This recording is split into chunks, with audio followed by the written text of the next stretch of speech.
Motor Mouse and Valentino by Cynthia Ryland and Arthur Howard, and read to you today by Gammy. The Flight of Uncertainty. Motor Mouse was a very good driver, and this was a good thing since his deliveries took him all over town. There was this box to Stafford Road, that box to Hudson Street, and the other box to Bishop Circus. He always had things well in hand when it came to driving. But flying! Motor Mouse had never flown in anything before. He enjoyed being close to home, wheels on the ground. And when he had a day off, he mostly liked a good read. So when his neighbor, Horatio, invited him on a hot air balloon ride with the Balloon Club, Motor Mouse was very uncertain.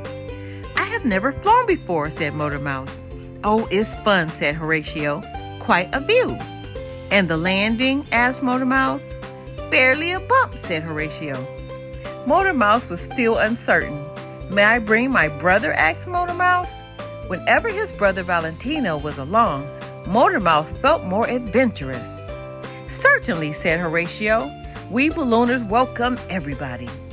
And that is how Motor Mouse and his brother Valentino found themselves at sunset in a wicker basket attached to a giant hot air balloon. Valentino was much more keen on taking the ride than his brother Motor Mouse. He brought many flight perks, binoculars, maps, and so forth. But Motor Mouse just brought a bottle of juice.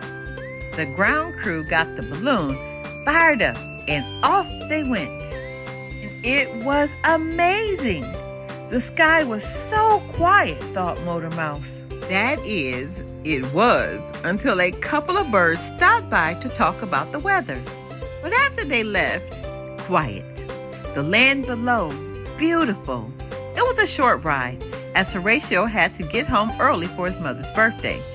They landed in a hayfield with barely a bump. And when they got out of the basket, Motor Mouse borrowed Valentino's binoculars to look back up at the sky.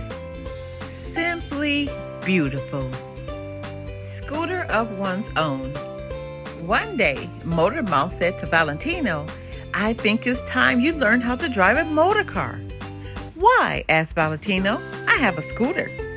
Valentino loved his scooter. He had even given it a name, Freddie.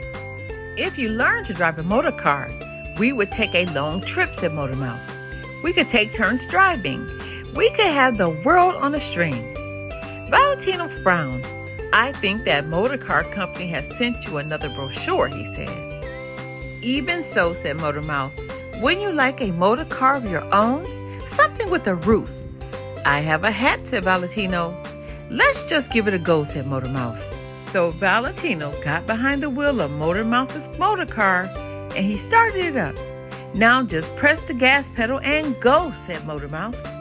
Valentino pressed the gas pedal. It did not just go, it zoomed. "Brake, brake," shouted Motor Mouse. Valentino stopped the motor car. "I miss Freddie," he said. Motor Mouse sighed. "I don't understand what is so special about a scooter," he said. Valentino brightened. "I'll show you," he said. They went to the garage, and Valentino rolled out his scooter. "First," said Valentino, "it is a very nice shade of green." Motor Mouse grunted. "Second," said Valentino, "it has handlebars." Motor Mouse sniffed. "And third," said Valentino, "it's my best friend, besides you." Of course! Motor Mouse finally understood because his motor car was his best friend, besides Valentino. Then Valentino gave Motor Mouse a ride about town on his scooter, and it was grand. Assorted amusements and prizes. The fun fair was in town, and Motor Mouse was excited. He loved fun fairs almost as much as he loved his motor car, and that was a love as big as the moon. Motor Mouse and his brother Valentino made a plan to go to the fun fair first thing Saturday morning. "Don't oversleep," Motor Mouse told Valentino. Motor Mouse never overslept.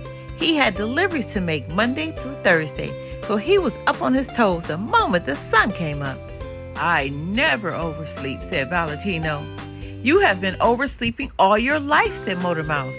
"Only slightly," said Valentino, "and only when I'm dreaming a dream." And when you eat too much pudding the night before, said Motor Mouse. It depends on which flavor, said Valentino. No pudding and no dream, said Motor Mouse. I'll be up with the sun, said Valentino. I love the fun fair. On Saturday, Motor Mouse and Valentino were first in line when the fun fair opened. The Ferris wheel was already spinning, the jugglers were juggling, and the barkers were calling, "Have a go!" Motor Mouse and Valentino looked at each other. Have a go they would. They tried their hand at ding-a-bell, they threw darts at the boards and balls at baskets, but still no prizes. I think the world's greatest candy floss will improve our aim, said Motor Mouse. I couldn't agree more, said Valentino. After eating their candy floss, Motor Mouse and Valentino were too full for games. They chose the haunted house ride instead. They took their seats. Don't squeak, said Motor Mouse. I'll try, said Valentino. The haunted house ride was dark and creepy, and sometimes a creature popped out of the closet. Every time someone squeaked. I knew you would, said Motor Mouse when the ride was over.